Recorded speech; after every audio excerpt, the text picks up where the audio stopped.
Rumaragas ang pagpapala po sa ating lahat para sa ating pangaraw-araw na talata. Tayo ngayon ay nasa Exodus Kapitulo 14 simula versikulo 5 hanggang versikulo 9. Nang makarating sa Paraon ang balita tungkol sa pag-alis ng mga Israelita, nagbago siya ng isip pati ang kanyang mga tauhan. Sinabi nila, bakit natin pinayagang umalis ng mga Israelita? Di wala nang maglilingkod sa atin. Ipinahanda ng Paraon ang kanyang mga karwahing pandigma at ang kanyang mga kawal. Ang dala niya ay 600 piling karwahing pandigma. Kasama rin ang lahat ng karwahe sa buong Ehipto. Bawat isa ay may sakay ng punong kawal. Ang Paraon ay pinagmatigas ni Yahweh at hinabol niya ang mga Israelita na nooy naglalakbay na sa matnubay niya. Hinabol nga sila ng mga Ehipsyo at ang mga kawal ng Paraon, sakay ng kanilang karway. Inabot nila ang mga Israelita sa tabing dagat malapit sa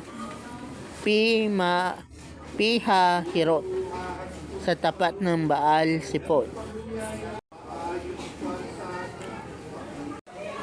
So sa passage na to, hinabol ng mga Egyptian yung mga Israelites.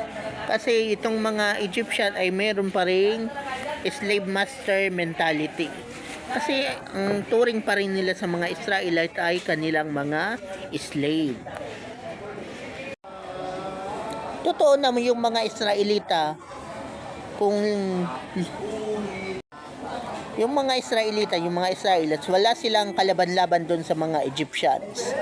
Kasi nga, mas powerful yung army ng Pharaoh. Pero alam natin na kasama ng mga Israelites yung physical presence ni Lord. Kasi nga, di ba, may haliging ulap sa umaga, tapos haliging apoy naman sa gabi. Kaya kasama nila yung physical manifestation ng presence ni Lord. So, kumbaga, sa buhay, kaya tayong ma-overpower ng mga kalaban natin. Pero pag kasama mo ang Diyos, oo, kaya kang ma-overpower pero hindi ka kayang talunin.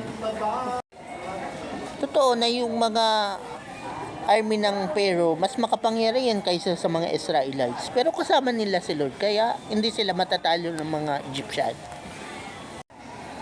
So, itong mga Israelites, alam nila na kasama nila si Lord. At bagamat mas makapangyarihan yung army ng Pharaoh, hindi pa rin sila matatalo. So, tandaan nyo na si Lord talaga isa siyang master strategist. Kaya yung mga command niya, hindi lang command, strategy din para manalo.